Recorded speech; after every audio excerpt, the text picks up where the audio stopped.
Beaucoup de débutants regardent le marché toute la journée et finissent par tomber dans des biais psychologiques tels que l'overtrade ou le FOMO.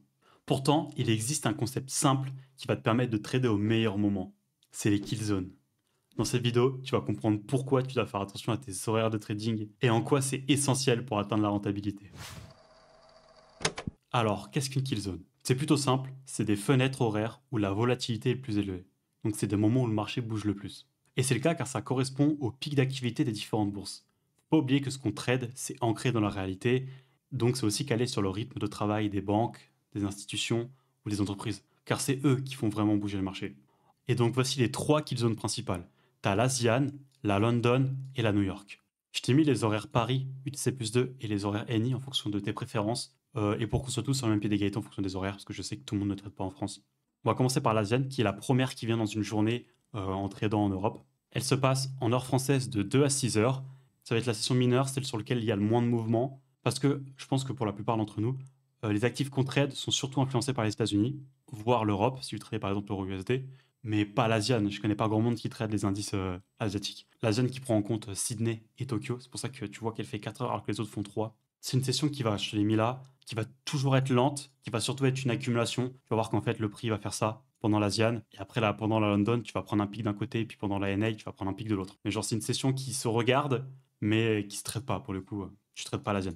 La London, qui est je pense probablement l'une de mes préférées, elle est de 8 heures à 11 heures heure Paris et de 2 à 5 heure NA.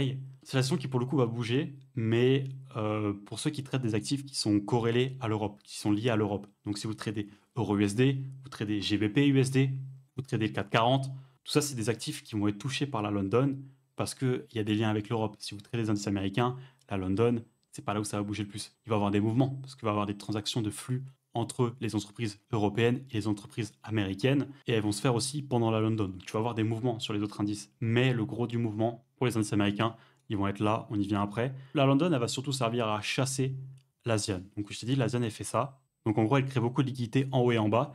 Et en fait, la London, elle va chasser, je te mens pas, dans 80-90% des cas, chasser l'une des deux bornes. Donc soit liquidité haussière, soit liquidité baissière. Et c'est là où il y a des setups qui vont se créer. C'est qu'en gros, en chassant une des deux liquidités, tu peux essayer de prendre en gros un stop hunt, un ASH. On a pris une liquidité baissière, on va à la hausse, on confirme. Et après, tu peux essayer de rentrer là pour jouer une continuation, par exemple, haussière. J'en ai fait une vidéo si tu veux plus de détails. Alors là, le gros de l'activité elle se fait surtout à Londres parce que c'est la City, le plus gros quartier d'affaires en Europe. Mais sache qu'il y a aussi Paris, Berlin, Luxembourg en Suisse qui sont à peu près à ces horaires-là en fait. Et tous les pays les plus riches européens qui peuvent faire le plus de transactions, en fait, ils sont calés sur ces horaires-là à peu près. Et la dernière, la NI, probablement celle qui a le plus d'impact dans la plupart des actifs, parce que c'est les États-Unis qui font le plus gros volume sur la plupart des actifs, hein. Elle, il y a deux horaires à comprendre, c'est l'horaire de la kill zone et l'Open US. Parce que l'Open US, c'est vraiment l'ouverture, l'heure d'ouverture de la bourse de New York. Et ça, c'est pour les indices, surtout. Donc, si vous tradez le SP500, le Nasdaq, le Dow Jones, tout ça, c'est l'Open US. C'est très important de le comprendre parce que c'est là où vraiment ça commence. Avant, les bourses sont fermées, il n'y a pas trop de volume. À 15h30 heure française et à 9h30 heure US, c'est l'Open, c'est là où ça commence à vraiment bouger sur les actifs. Mais par exemple, si vous tradez le Forex, les horaires sont un peu différentes. Ça va être 13h30 16h et 7h10 pour les heures NA. Si vous tradez les indices, les kill zones sont un peu différentes. Du coup, elles commencent à l'heure de l'Open et elles se poussent un peu. Donc là, par exemple, le gros du volume sur le S, par exemple, tu vas l'avoir de 15h30 à 17h. Tu peux pousser jusqu'à 20h, heure française, mais au-delà, ça bouge plus. Ça va être surtout 15h30, 17, le gros des volumes. Il va se faire sur une plus courte fenêtre que sur le Forex, parce que là, ça va toucher que les États-Unis surtout. Et là, c'est une kill zone qui, un peu comme la London, va aussi chasser un peu les liquidités, qui peut parfois soit continuer la London, soit chasser la London. Vous allez voir aussi l'expérience. Ça va être aussi en fonction de comment se passe la London. Il arrive par exemple que des fois, il y a des grosses annonces qui tombent pendant la NI. Donc, j'en ai fait une vidéo encore une fois. Mais l'inflation, le FOMC, donc les taux d'intérêt, le chômage, tout ça, c'est des grosses news que va attendre le monde entier avant de faire des actions sur le marché. Et donc, du coup, tu vas avoir genre une Asian qui va être lente, une London qui va aussi être lente, parce que les gens vont vraiment attendre la New York. Et quand la New York débute, là, tu peux avoir une grosse mèche, ou en tout cas une grosse impulsion, d'un sens hein, comme dans l'autre, parce qu'en gros, tu as les news qui vont tomber, et la London a très peu bougé justement parce qu'elle attendait ces news-là. Et j'ai aussi un très bon indicateur à te montrer sur TradingView, tu le vois là, qui me note les horaires de trading, tu les vois, tac. Et en plus, c'est très léger, parce qu'il y en a qui sont en surbrillance, en fait, ça te fait un truc comme ça rempli, tu vois rien. Lui, il est génial, je vais te montrer.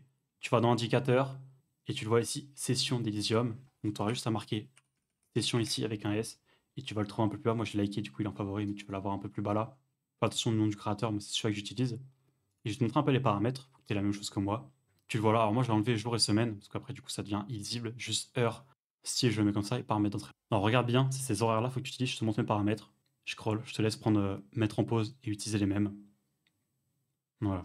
Si tu veux commencer à te servir des sessions, c'est ces indicateurs-là que je te recommande pour commencer à voir et tout. Voilà, tu fais pas tac. Là, du coup, tu as facilement le haut et le bas de la session. Tu as facilement le haut et le bas de la session. Voilà, pareil. Et ça surcharge pas ton graphique d'informations inutiles. Tu as le basique, c'est très léger. Voilà.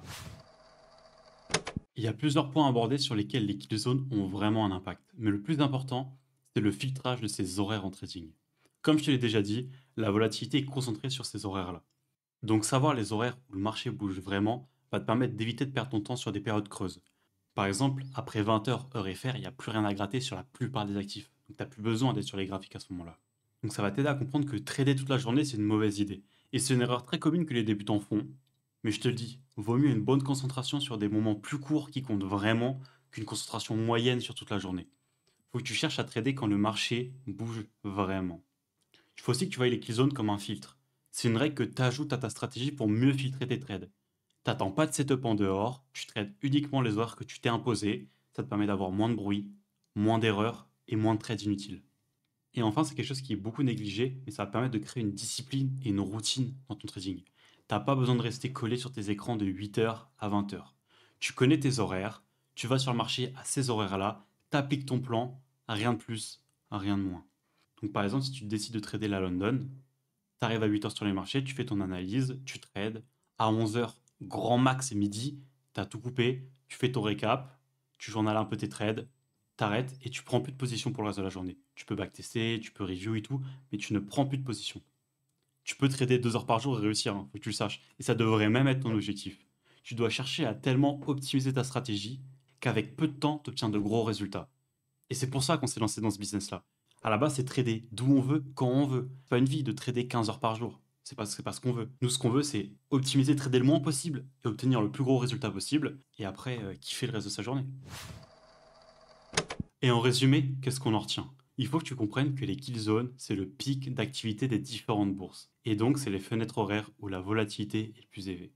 T'en as trois, l'Asian, la London et la New York. Et c'est un concept essentiel afin d'affiner sa stratégie. Pour trader moins, mais mieux. En tout cas, j'espère que cette vidéo t'aura aidé à y voir plus clair sur les horaires en trading. N'oublie pas de la liker, de t'abonner. Dis-moi en commentaire quel sujet tu voudrais que je traite dans la prochaine vidéo. Et sache que dans le premier lien en description, tu peux récupérer gratuitement un template Notion afin de t'aider à organiser ta semaine en trading. Et sur ce, on se dit à la semaine prochaine. Au revoir.